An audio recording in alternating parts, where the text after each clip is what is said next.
This is Tomo News for Tuesday, February 21st. 2 employees nabbed in Burger King drug bust. A Maryland police force is buzzing with excitement after their first undercover operation at a fast food joint was a resounding success. Cops in the small town of Thurmont had been receiving complaints about drugs being sold at the local Burger King. Lucky for them, a new recruit had just come in. The perfect person to go undercover and suss out druggies in the tight-knit community. As a fake employee, the cop managed to buy weed from one coworker. Another guy sold the undercover cop not just weed, but also morphine pills. Both employees were arrested and later charged with drug possession distribution. The cops nabbed 5 grams of marijuana and 2 morphine pills as a result of the operation. The 2 suspects they caught were indicted by a grand jury and are facing a $5,000 bail. Woman unloads gun on home intruders, killing 1. Police have released surveillance video of an armed home invasion in Atlanta, with the hopes of catching 2 suspects. On the morning of September 16th, 3 armed robbers entered a home in Gwinett County, Georgia. A woman was staying in the home with a male friend in separate rooms when she woke to strange noises in the house. She grabbed her handgun and went to investigate and encountered the 3 robbers. She opened fire.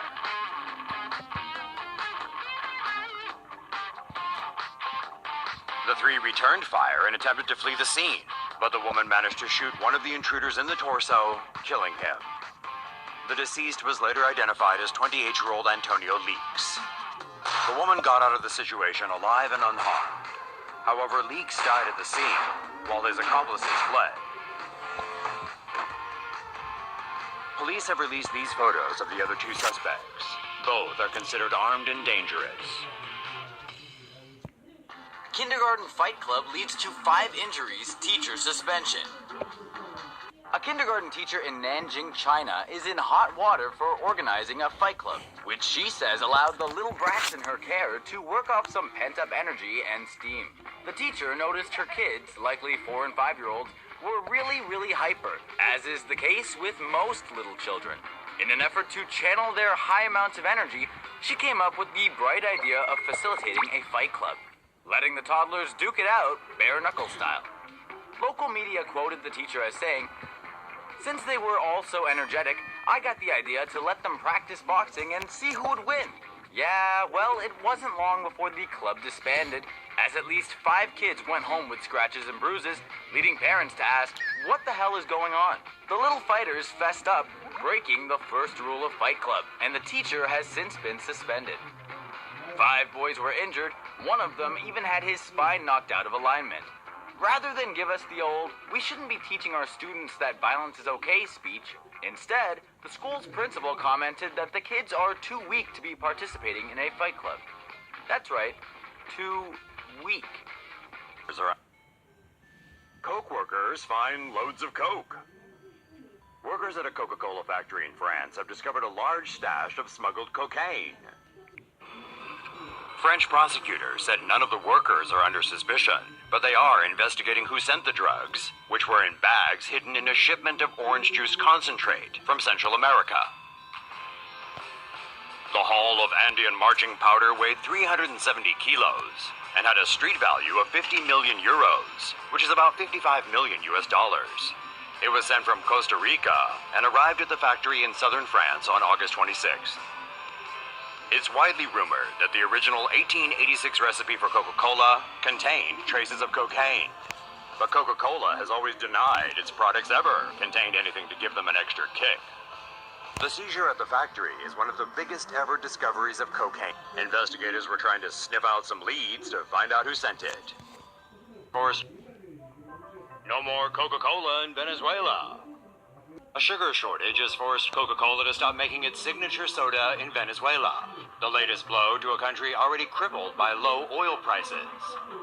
Venezuela is suffering an economic crisis, with the government unable to afford basic imports such as sugar, milk, eggs, and flour.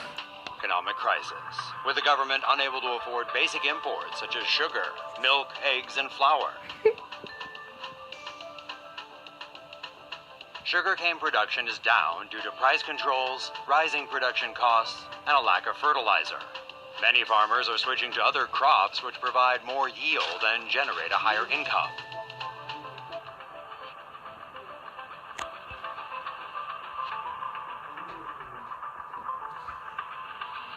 The country was expected to produce 430,000 tons of sugarcane from 2016 to 2017, down from 450,000 in the last year. Also would have had to import 850,000 tons of raw and refined sugar. With the lack of raw materials, Coca-Cola has had to stop production of Coke and other sugar-sweetened drinks. Sugarless beverages like Diet Coke and bottled water will still be produced. The company operates 4 plants in Venezuela and hopes the local supplier will recover their sugar inventories in the near future.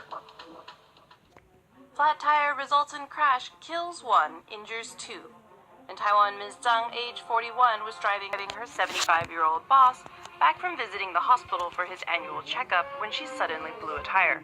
Ms. Zhang nearly lost control of her car but managed to screech to a safe stop in the right lane on the highway. Unfortunately, the car behind her wasn't able to stop in time and smashed into her from behind. Ms. Zhang suffered minor injuries, but her boss, 75-year-old Mr. Zhang, suffered a ruptured artery and doctors were unable to save him. The driver of the car that crashed into them, a 60-year-old man named Mr. Lin, was also rushed to hospital with minor injuries and a broken collarbone. Woman and her dog attacked by 3 pit bulls. A Californian woman has told of her traumatic experience after she and her pet Pooch were ambushed by 3 vicious pit bulls while enjoying a stroll near Whiskeytown Lake on Friday. Chrissy Darrington said she had just let her border collie Lucy off her leash on the shores of the picturesque park when she said 3 pit bulls came bounding over a nearby bank. The alpha dog of the pack then grabbed her collie around the neck and dragged her to the ground. Darrington used her dog's leash to beat at the attack dog until it eventually let go. In the end, she and Lucy had to get into the water to feel safe. The owner of the 3 dogs then showed up to take the dogs away, offering a nonchalant apology to a now enraged Darrington. Darrington, who didn't manage to get the name of the other dog owner, said the park should have some sort of regulation about keeping such dogs on a leash. Lucy has now recovered from the ordeal.